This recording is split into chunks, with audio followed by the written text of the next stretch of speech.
Every episode begins with a single life-changing moment. Our conversation is about what came after. I'm Mike Dowling. This is Moment and the Echo.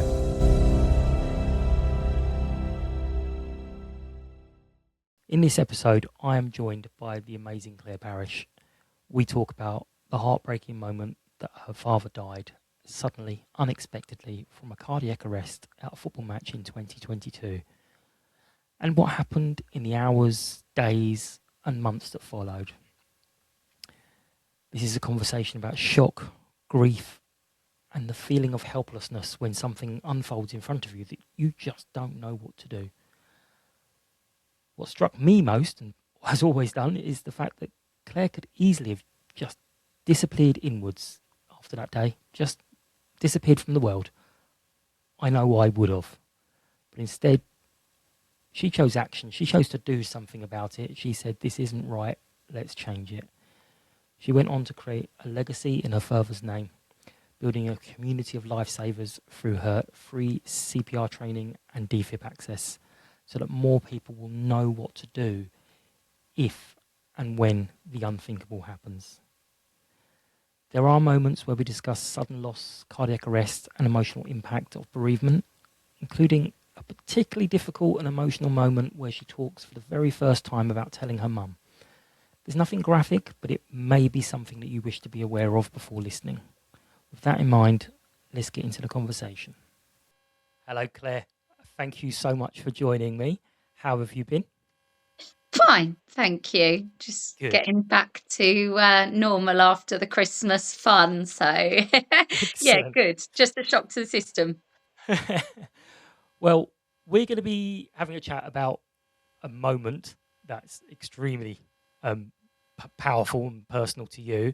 Um, and it's where it was quite a public moment because a lot of people may know it, may not know it, but it's where your dad passed away at a football match late January 2022.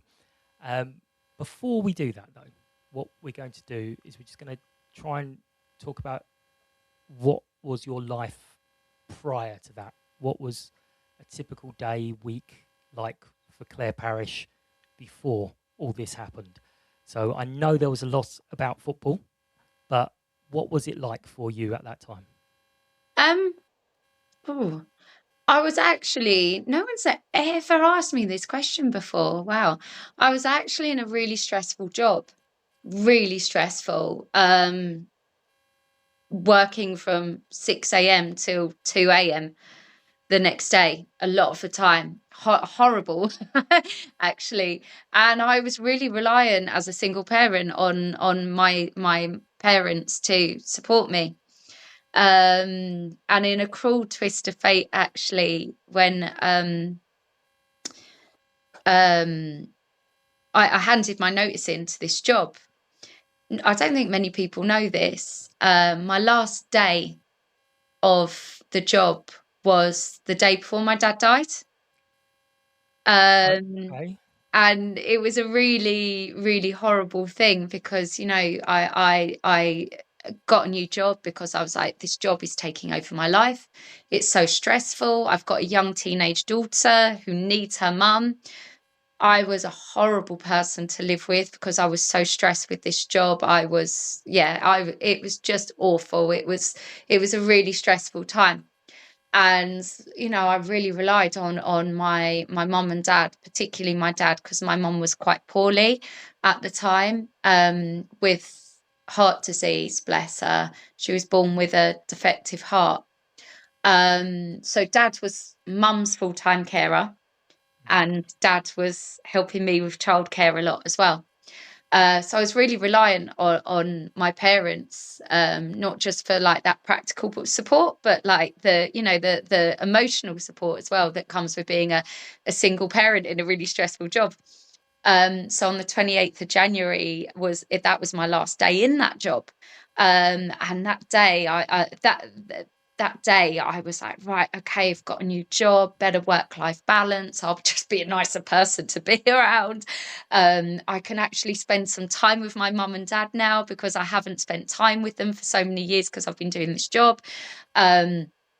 and I can actually do things that I want to do, and we could do things as a family, and it will be lovely, and we'll have a lovely Easter and a lovely spring and a lovely summer. Um, and then, yeah, there was a lot of, even though I had a really stressful job at the time, there was some really positive things. Beautiful daughter, lovely family. And then the 29th of January happened. Yeah. Yeah. I mean, you've kind of touched on this, I think, but would you have said you're the daughter that was looked after, or were Yeah. you the one doing the looking after? But I think you've. I think definitely a bit of both. We're very much partners in crime, Felicity and I. She's like my best mate. Like, she's my drinking buddy now. Like, it's Yeah, awesome. I saw that. Yeah, yes, you did, didn't you? Yeah, yeah. No, we have such a good time together. We've got such a great relationship. I'm so lucky. I'm so lucky.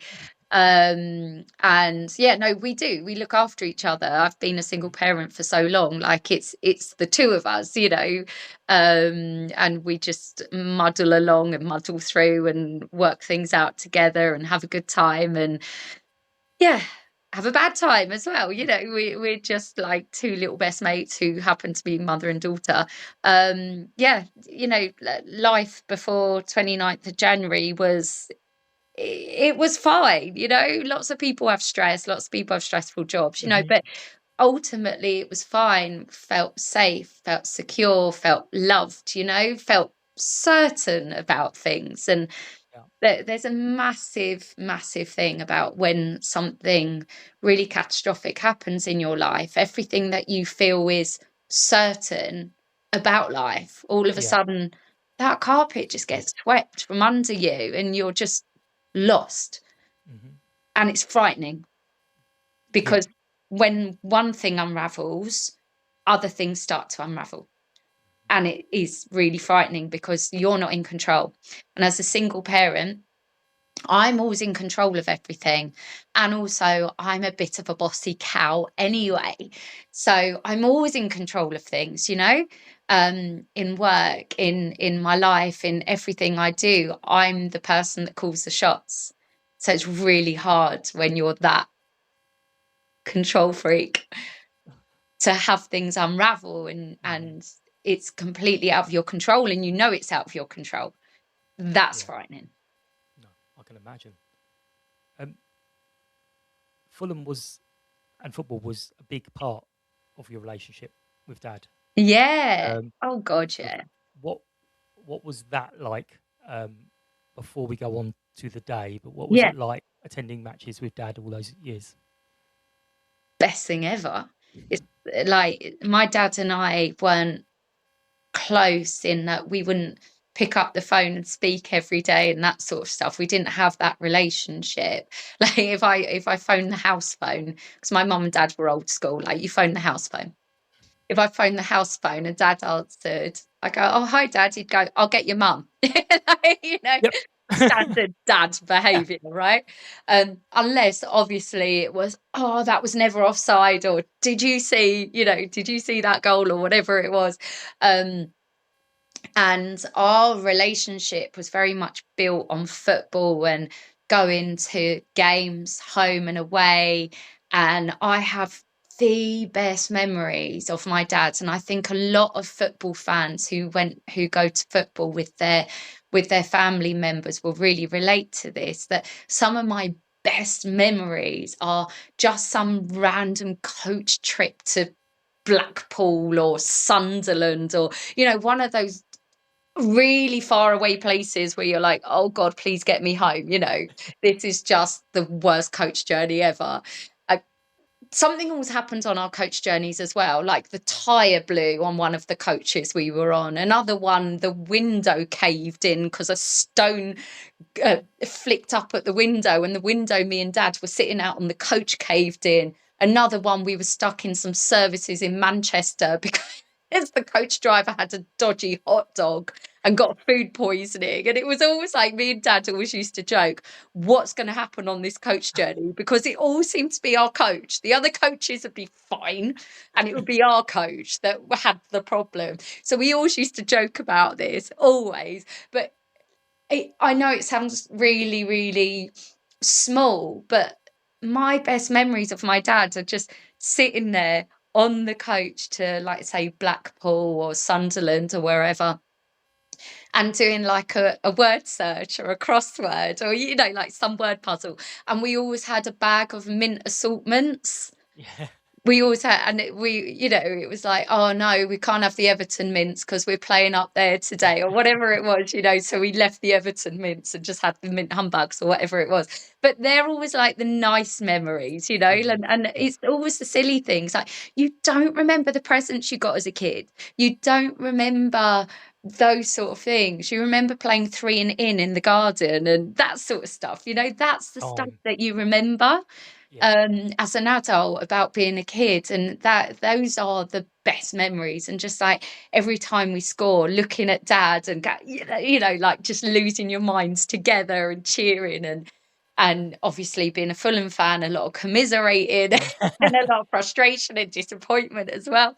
But it's just those memories are really precious, and they're really personal because it was just me and dad for a long Mhm. time. And Yeah. then obviously my superstar of a daughter decided that she absolutely loved Fulham, and it was in her blood as much as it was ours. So then she was coming along to the away games, and it was just magic. We've got great memories. Dad used to like going on the coach, and Fliss used to get a bit travel sick, so there was sometimes if the journeys were a bit further, I was like, no, dad will go on the train. And yeah, just those memories, it's just really fun, just really good memories. And like I say, I think so many people will relate to it. But I think if anyone's listening who's a lot younger than me, like a 17, 18, 19-year-old lad, and they're going to football with their dad or their granddad or their auntie or nan or whoever it is, cherish those moments. Mhm. Those are the precious times. Yeah. Those that you ain't going to remember the match. Mhm. Probably you ain't going to remember the score, but you'll remember that coach journey. You'll remember that train journey. You'll remember, I don't know, something ridiculous that happened that is funny to no one else but you two. Cherish those moments. And the day that you can probably replay Yeah, every second, 29th of January. yeah, Um, I You've told me before, Dad was running a bit late. Is yeah. that correct? Uncharacteristically, yeah. And what kind of happened in the build up to the moment? But it was looking back, it was just all very strange day. Um, we don't usually go for a drink before the game. And anyone that sees my Instagram knows that I like a drink after the match, but not before. I like a clear head before and during the game. And it was a bit of a strange day. Everything was a bit off kilter. Um, we went for a drink in the pub first before the game for my friend's birthday, which is something we never do. And I had text Dad earlier that day to say, oh, we're going to the pub for Kieran's birthday for a drink before the game. Why don't you come? And he was like, no, I'll drive. I was like, okay, well, we'll see you there.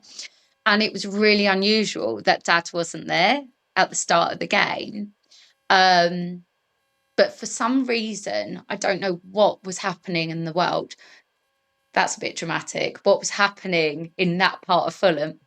But um, the traffic was chaotic. The trains were all up the Swanee. Like, everything was a bit chaotic. Everything was a bit strange that day.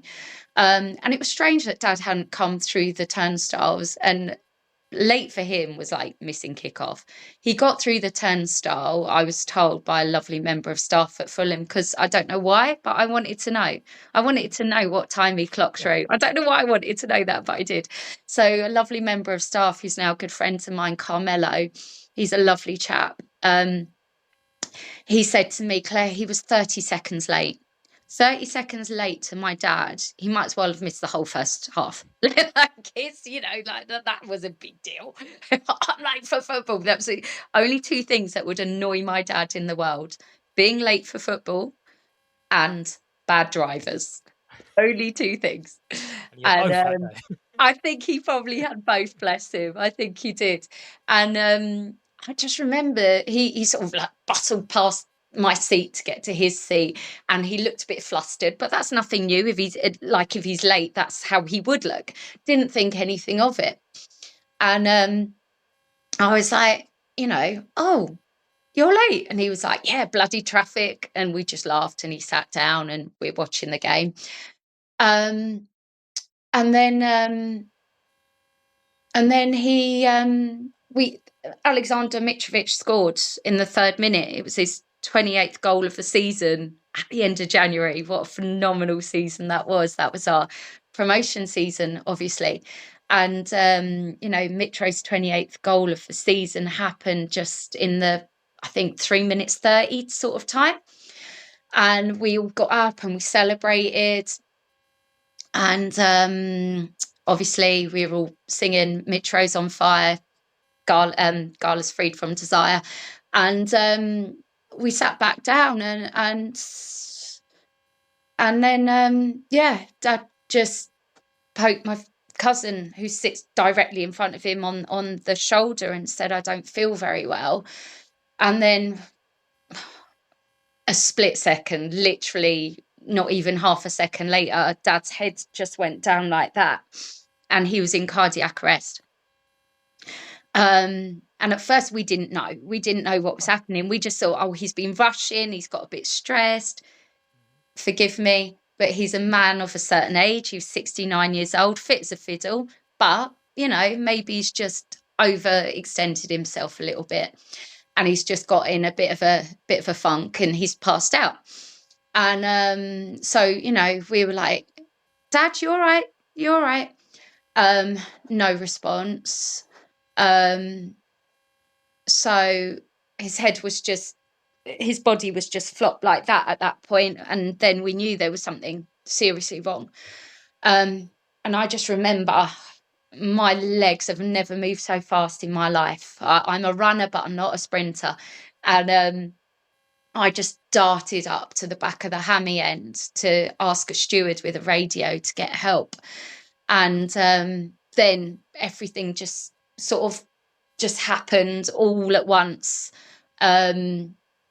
Help came. By the time I'd actually got back to our seats in row N, which is probably the first third of the seats in the Hammersmith End at the back of the goal, by the time I'd got back, there was this absolute hero, a police officer called Tom, off-duty police officer. He's a Brentford fan. No business being at that game, Fulham v Blackpool. No business being at that game, but he was there because his mum, his mum's fiance is a season ticket holder behind us. So he was there with his mum and his mum's fiance, Chris. And he came over and was like, I've got you. I'm a police officer. I've got you. I know what to do. And in that moment, that relief that someone's looking after us, someone's looking after Dad. I don't know what to do, but this person is telling me he knows what to do. And he's a hero, like an absolute hero. We still are in contact because, the impact of his actions that day were not just helping Dad, it was helping us as well. Felicity was 12, 13. My maths is outrageous. Yeah, she was 13. So frightening watching her granddad, who was more like a dad to her, to be honest, just collapse like that. It's just so frightening. Everyone was frightened. Everyone was frozen in fear. And I think a lot of that sort of freeze comes from, this is really scary, but a lot of that also comes from, I don't know what to do. I don't know what's happening. I don't know what to do. This is really scary. So by the time Tom had orchestrated a rescue, other people came along. Another off-duty police officer, Stu, also a good friend of mine now, absolute hero. He came running down from H2 over to H6, so the other side of the ground nearer the Stevenage Road stand. He came down running across because he just knew. He said, I just had a gut feeling that something was seriously wrong, Claire, and someone seriously needed my help. So by the time Tom and Stu were orchestrating Dad's rescue, the on-pitch medics came off the pitch into the crowd. CPR was already being started. Tom obviously recognised straight away that Dad was in cardiac arrest, which is what we didn't know. We thought he'd fainted. We were trying to give him a bottle of water, for goodness sake, which sounds incredibly ridiculous now.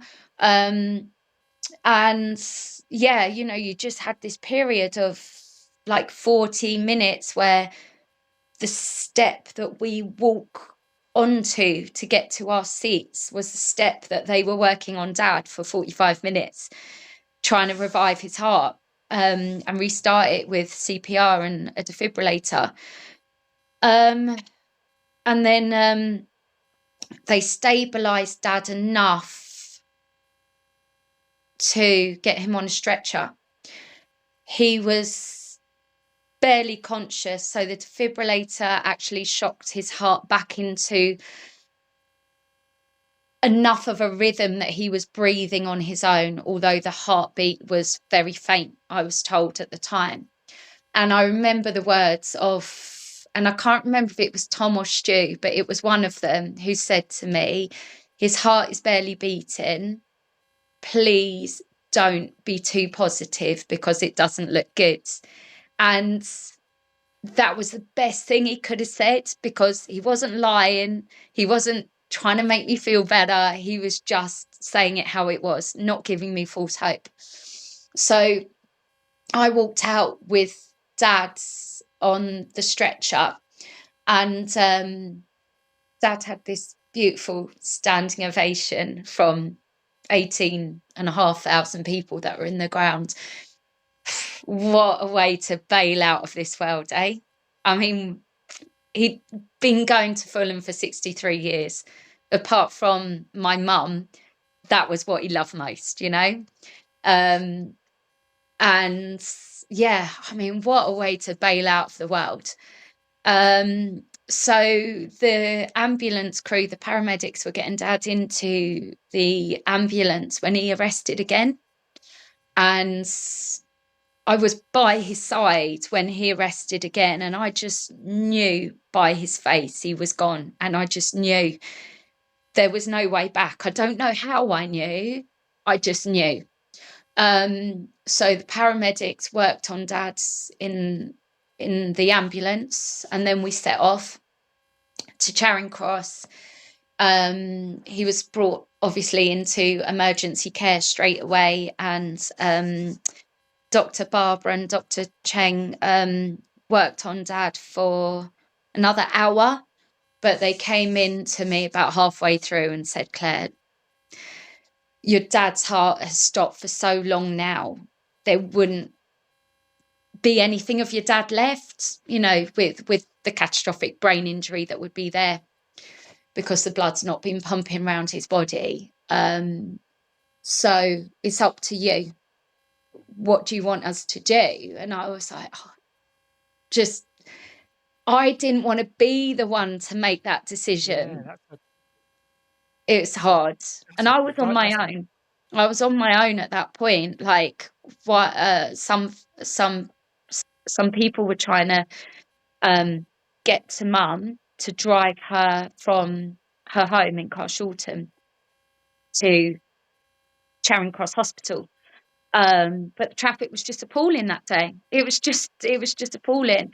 And it was taking ages for anybody to come to the hospital. No one was coming to me. It was just me on my own. And eventually I had the doctors come into me again, and they just said, he's gone. And I didn't have to make that decision. Although I know what my decision would have been, I didn't want to make it. I would have if I had to, but I'm glad I didn't. Yeah. And then, it was Carmelo at Fulham contacted me with his cheery, lovely voice and said, how's your dad? Because bearing in mind, Dad was alive when he left the ground. So everyone was thinking that there was a positive outcome.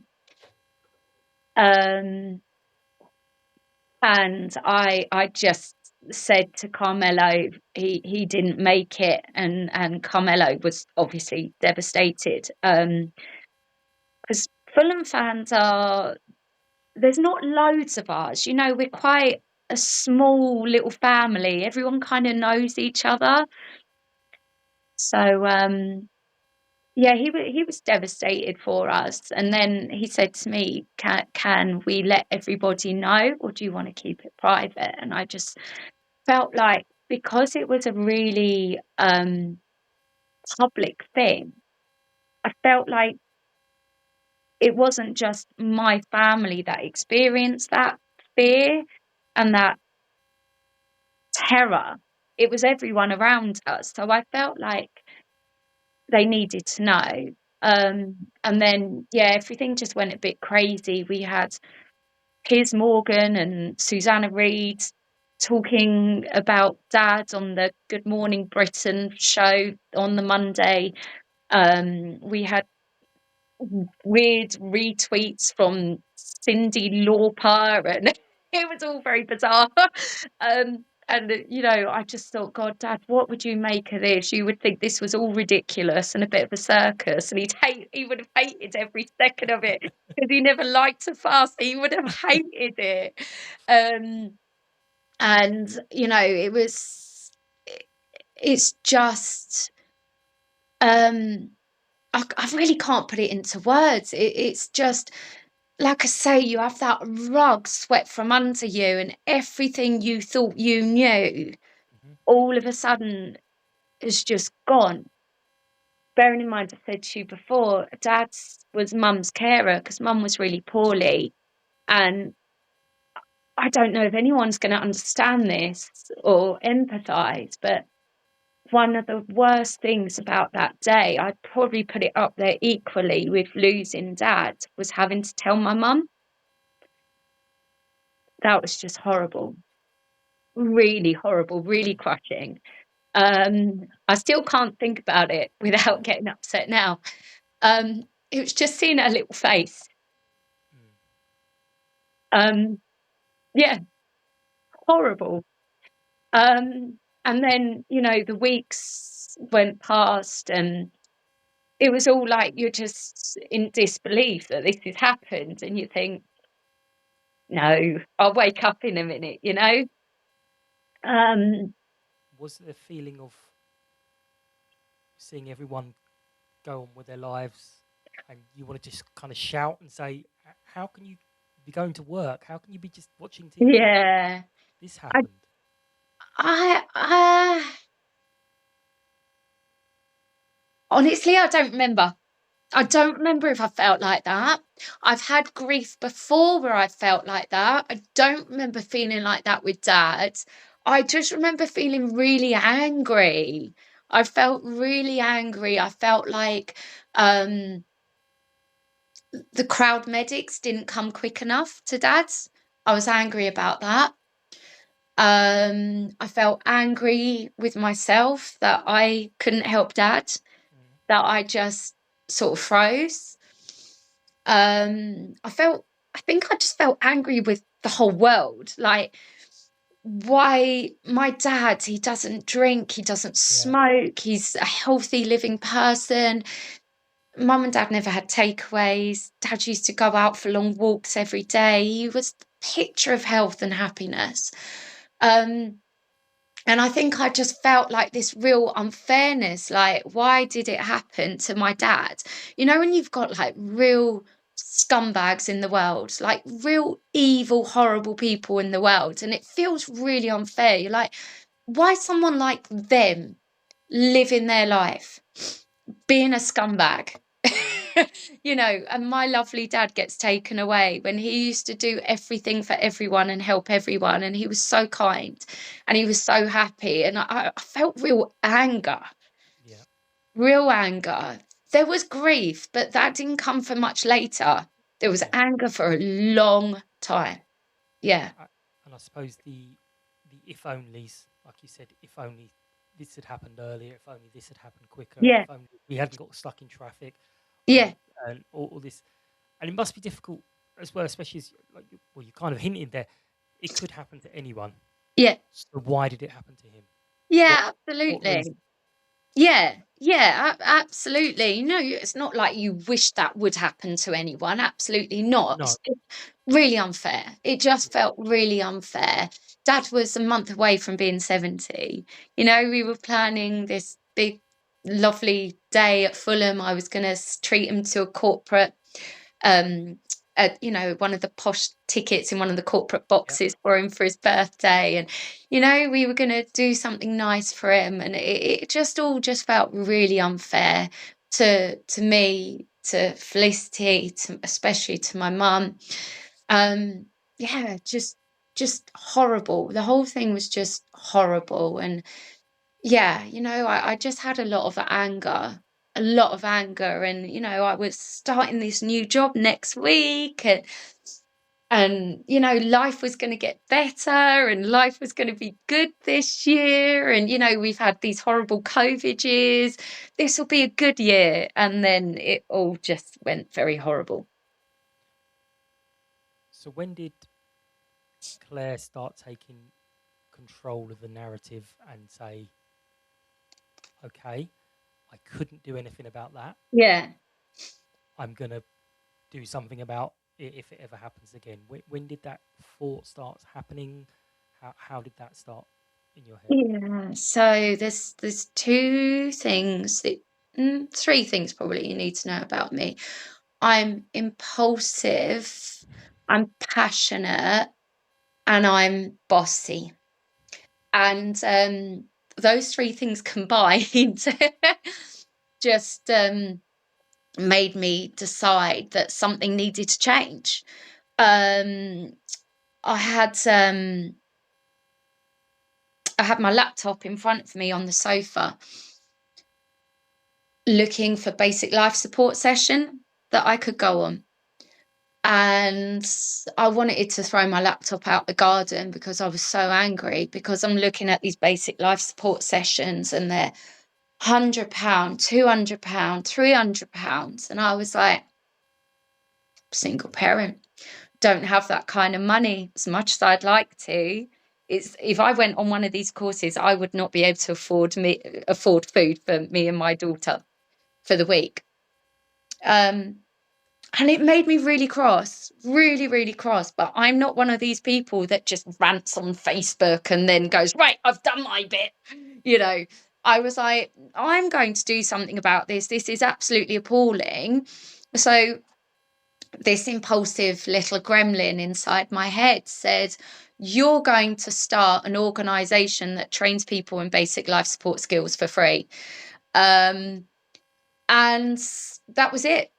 That was it. So that's how my charity begun. So we actually started off life as a community interest company, which is a bit like a charity, but you have to make a profit, but those profits go back into the community. That was only because I'm really impatient, and the CIC paperwork is easier than charity paperwork. So I was like, right, let's do the CIC and then we can convert to a charity later on. So yeah, that mixture of impulse, impatience, passion, and just that feeling of real injustice. I don't like injustice.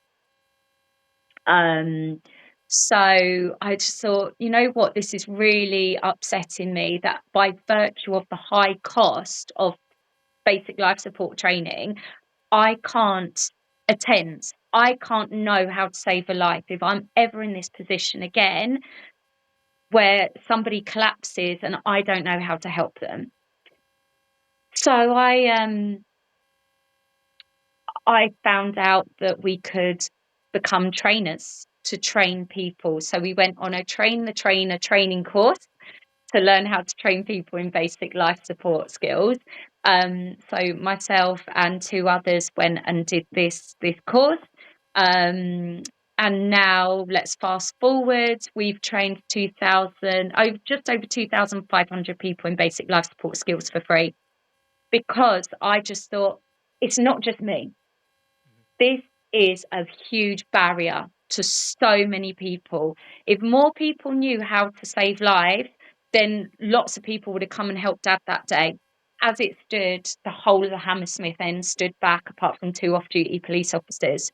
That's unacceptable. That's not because no one wanted to help. That's because no one knew how, Yeah. including myself. Yeah, same as your thought. Everyone would stand there and go, "What?" Yeah, Even to the point of, like you, yeah, what's wrong with him? yeah, Has he had a bit too much absolutely. to drink? Yeah, of What's course. wrong with him? You wouldn't That's have what recognised the people sign. might think. Yeah, a Yeah, football fan. Oh, yeah, he's probably had too much to drink. Anyone who knows my dad knows he never drinks. But yeah, you would. You naturally just think, oh, yeah, some silly sods collapsed because they've had too many too yeah, many ales before the game. That's it. yeah, Exactly. You would naturally think that at a football match. yeah. And I've been on the training, and I didn't necessarily know that Yeah, heart attack and cardiac arrest weren't the same thing. yeah, So again, hearing those words, you're like, well, yeah, that means that. And it's no, it yeah, doesn't. yeah, But did you, or do you now feel that doing this mission, doing this project, yeah, was you a part of your grieving process, yeah. giving you something to focus on to say, I'm going to change? Yeah, probably. I didn't think it at the time, but probably, yeah, absolutely. I think it's that drive. When you have this huge injustice, my drive was always I couldn't help my dad, but I want to help other people in his name. And I knew that my dad wasn't going to die in vain. He wasn't going to die for no reason. There had to be a reason behind this. Um, and it was just this feeling of injustice, these organizations and some charities, may I add, that charge these astronomical prices for basic life support training. And it was just that feeling of injustice. And my dad was such a kind and fair person. I just thought, no, we're not going to have this injustice. We're not. There are people that want to be trained. And my training figures have shown that, right? 2,500 people accessing training that probably wouldn't have accessed it before. And I asked people, would you have paid £200 to go on this? And they said, we'd love to have done, but we wouldn't afford it.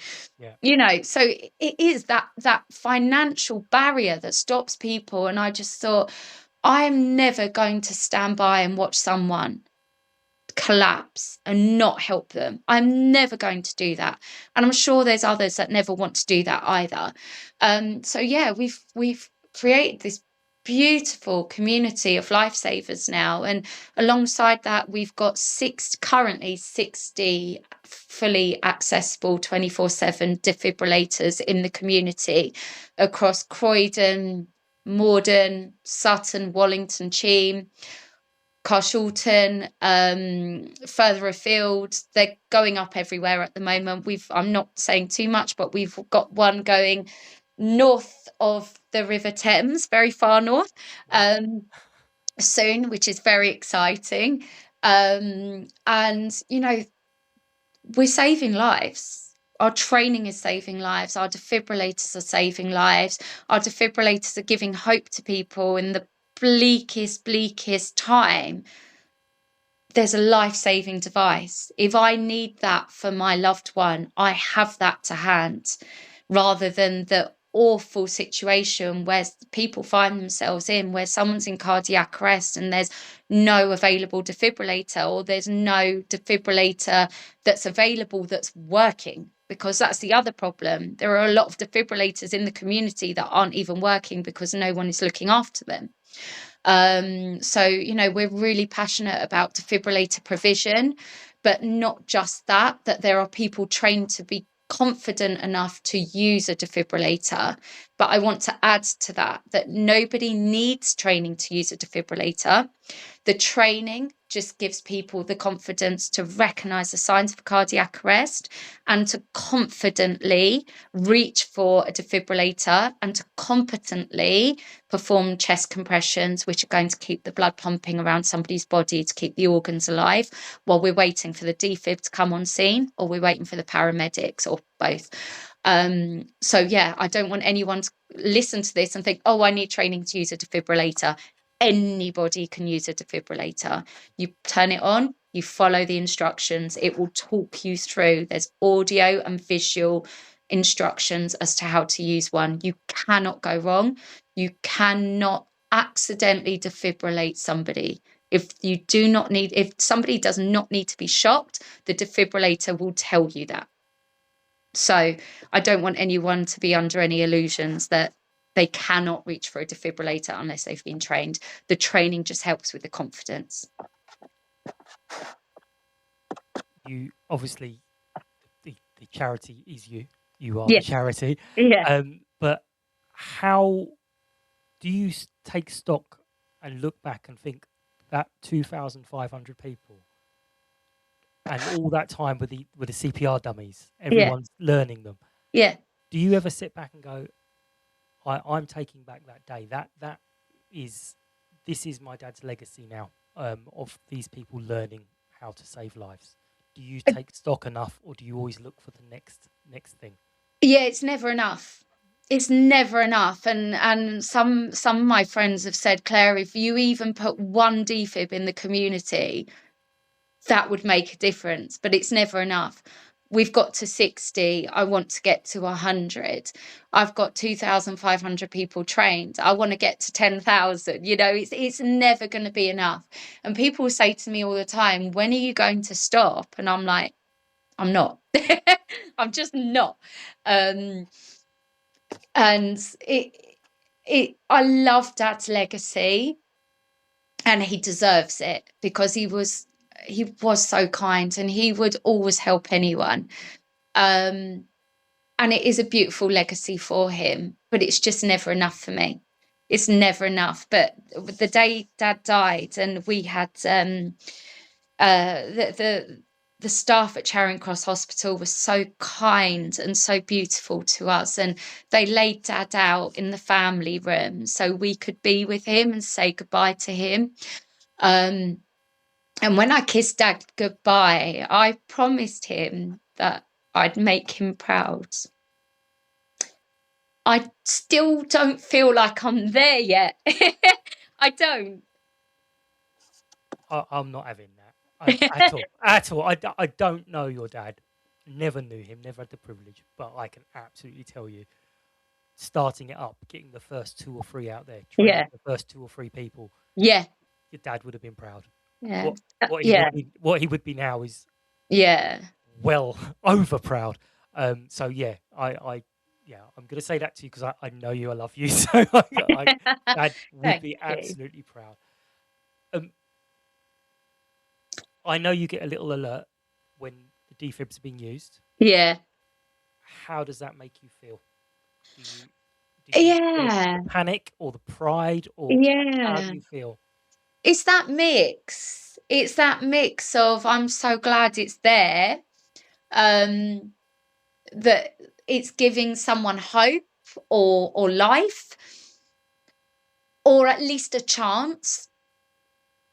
But also, you just think about that turmoil and that fear, and I can't take that away. I cannot stop cardiac arrest from happening. I wish I could. I can't. But what I can do is keep going, keep putting the defibrillators out there. And it's that I just want to give people a hug and say it's going to be okay. It will be okay.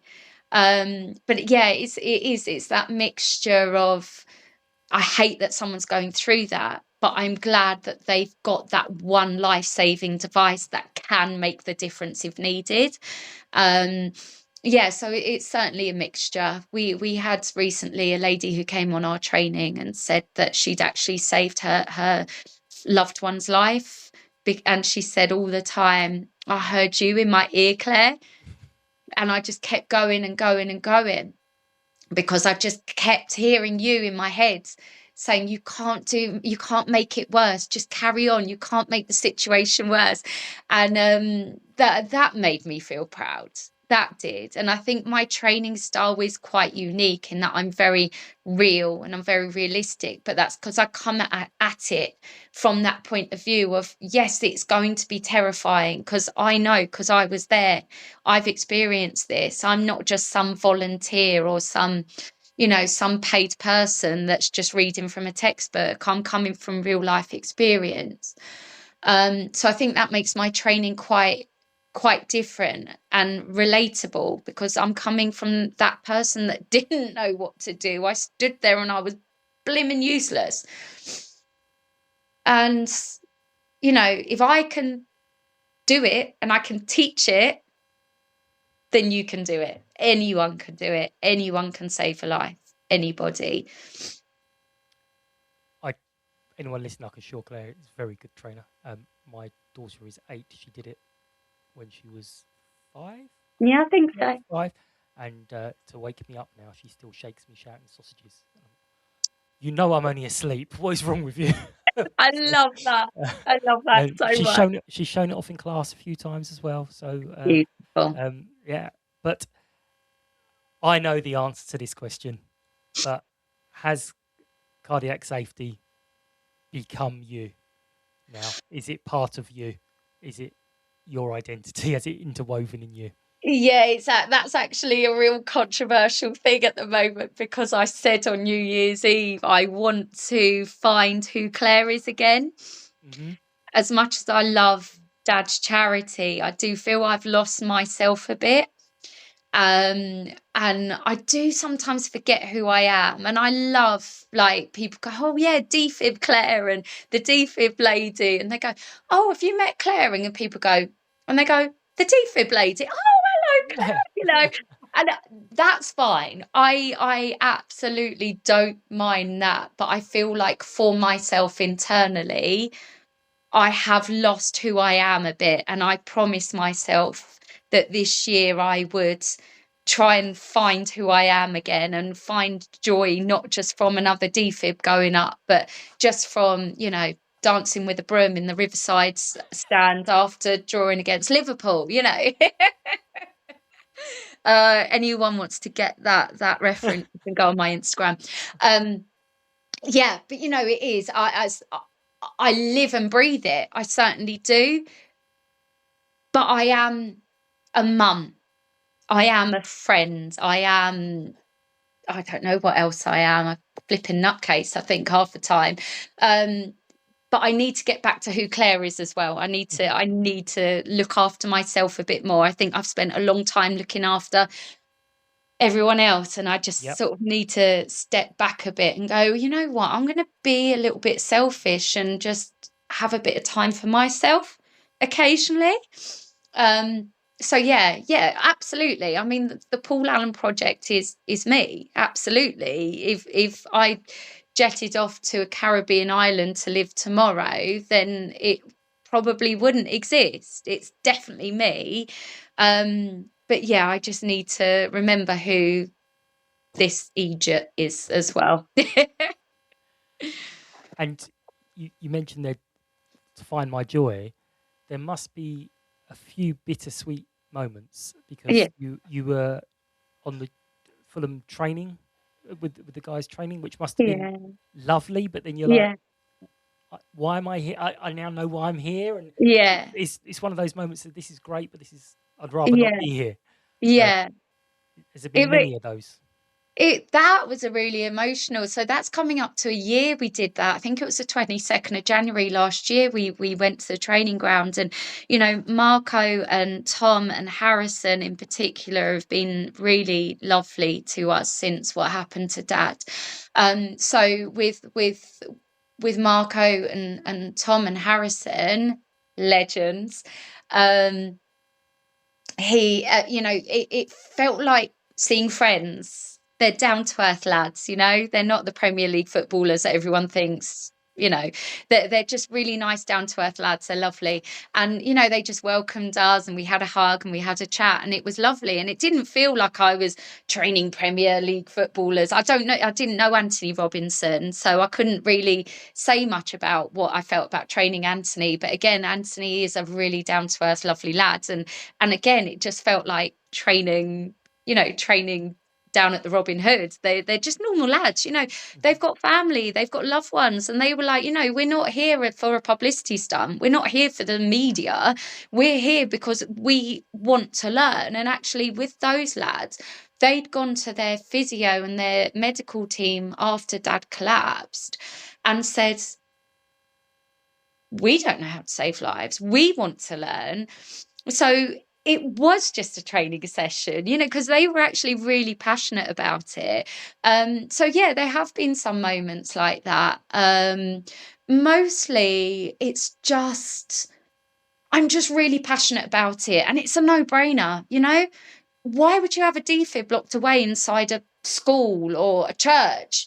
Put it outside on a wall. Let's put it in one of our cabinets. It's a no-brainer. We will look after it. We will maintain it. We'll pay for the cabinet if you can't or you don't want to. Just get them outside. And it's just something I'm so passionate about. It doesn't register with me who I'm talking to, because it's the same thing. Whatever I'm saying, it's the same thing. Let's get as many defibrillators outside saving lives as possible. It doesn't matter if I'm speaking to somebody high up in Parliament or, the bloke down at the Robin Hood who's had six pints. It's the same thing. Absolutely. Right. Last question. Yeah. If Clare Parish now Yeah. could go back and talk to the frozen in fear Clare Parish, Yeah. what would you say? Just help your dad. Just help him. Just give him a shake. See if he responds. See if he's breathing. If he's not, start chest compressions. Don't be afraid. Get stuck in, girl. That's what I'd say. Shout, help, shout, defib. Just get stuck in. If somebody is not breathing, they need your help. If somebody is not breathing, you cannot make that situation worse. Get help, start chest compressions. Just get stuck in. Do not be afraid. That person who's collapsed is in the worst possible situation they're in. Just anything, any help is better than nothing. That's what I would say to myself now. But that's because I know what I know now. I didn't know that then. Of course not. Perfect, Claire. Thank you so much. Thank you. Take care, and we'll see you soon. Oh, bless you. Thank you, Mike. I appreciate it. See you soon. Well, there's a lot in that conversation. Again, it's really hard to come away from it unchanged and not have the feeling of the need to do something. What stays with me is Claire's refusal to let that day be the end of this story. Out of something truly unbearable, she's created something practical, urgent, and genuinely life-saving. It has saved lives already. This episode is a reminder that in moments of crisis, most of us will freeze. It's perfectly natural, and it's not because we don't care, it's because we don't know what to do. Claire has made it her mission to change that, and has always said the more people that know what to do, it will remind us and each other of what to do. You'll be triggered into action. As always, to be clear, this is Claire's experience. She's sharing her own experience of grief and action in the aftermath of a loss. It's not advice, and it won't look the same for everyone. Not everyone will be able to do this. But if you'd like to learn more about Claire's work and the training she offers and everything that's been discussed, the links to the Paul Allen Project will be in the show notes. Thank you for listening to Mike Dowling on Moment and the Echo. To find out more about today's guest and the resources we discussed, please visit momentandtheecho.com.